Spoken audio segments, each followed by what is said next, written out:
The Little Lantern That Chased the Dark, 800-word children's story. Have you ever wondered what happens to the tiny lights you see blinking far away on quiet nights? Some say they are stars. Some say they are fireflies. But tonight, I will tell you a secret. One of them was a little lantern, alive, brave, and full of wonder. Her name was Lumi. Lumi was no ordinary lantern. She lived in a small village called Whisperwood, where every night the sky glowed gently, and every morning the sun wrapped the town in warmth. Lumi hung outside a baker's shop, lighting the way for people who passed by. She was small, round, and golden, and she loved her job. She especially loved hearing children laugh as they walked home with fresh bread. But Lumi had one problem. She was scared of the dark. It sounds strange, doesn't it? A lantern afraid of darkness. But Lumi couldn't help it. The moment the sun disappeared, she felt her wick shiver. Shadows stretched long and thin. The wind whispered too softly. Every night, she would tremble just a little. One cold evening, something unusual happened. A heavy fog rolled into Whisperwood, thicker than anyone had ever seen. Houses disappeared behind white clouds. Trees looked like ghosts. Even the moon hid itself. And with the fog came the Darkling. No one had seen the Darkling for many years. It wasn't a monster, exactly. It was more like a shape, soft, quiet, floating like ink in the air. Wherever the Darkling drifted, lights flickered and went out. One by one, lanterns across Whisperwood began to dim. Lumi watched from her hook, shaking. The street lamps sputtered, the windows faded, and even the stars were swallowed by the fog. "Oh no," Lumi whispered. "If I go out too, the whole street will be dark." Just then, she heard a voice, a tiny, trembling voice from below. "Lumi, please don't go out too." It was Oliver, the baker's son. He was only 7, with curly hair and soft brown eyes. He hugged his coat close and looked up at her. "I'm scared," he whispered.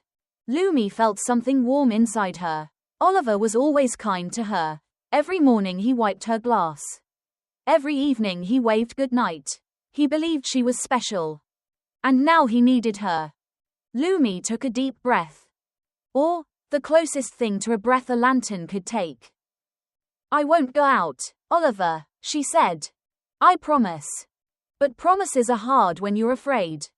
The Darkling drifted closer, swirling in slow circles. Lumi felt her light shrinking, her glow trembling like a tiny heartbeat. "I can't do this," she thought. "I'm too small, too weak." But then she looked at Oliver, standing there, trying to be brave even though his hands were shaking. And something changed. "If he can stand in the dark for me, I can shine for him." Lumi straightened her little metal frame. She pushed her light forward, brightening until she glowed like a small rising sun. The Darkling hissed softly, swirling back. Lumi shone brighter, brighter, brighter. And suddenly, whoosh! A burst of golden light rippled from her, spreading down the foggy street like waves in a pond. Every lantern that had gone out flickered back to life. Windows brightened. Even the stars peeked through the fog again. The Darkling shrank, smaller and smaller, until it slipped away like a shadow that had lost its home. Whisperwood glowed once more. Oliver laughed, clapping his hands. "Lumi, you saved us." Lumi felt warm, proud, and tired, but happy.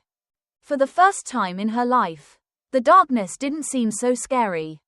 The villagers came outside, amazed. They saw Lumi shining brighter than ever, and they cheered for her. The baker polished her glass until she sparkled. Children danced around her, singing, "Lumi the brave, Lumi the bright." That night, Lumi learned something important. Being brave doesn't mean you're not scared. Being brave means shining anyway. From that day on, Lumi was never afraid of the dark again. She still felt tiny sometimes, but she remembered the night she chased the shadows away. And if you walk through Whisperwood on a foggy night, you might still see Lumi glowing proudly above the bakery door, a little lantern with a big, brave heart. And maybe, just maybe, she'll glow a little brighter for you too.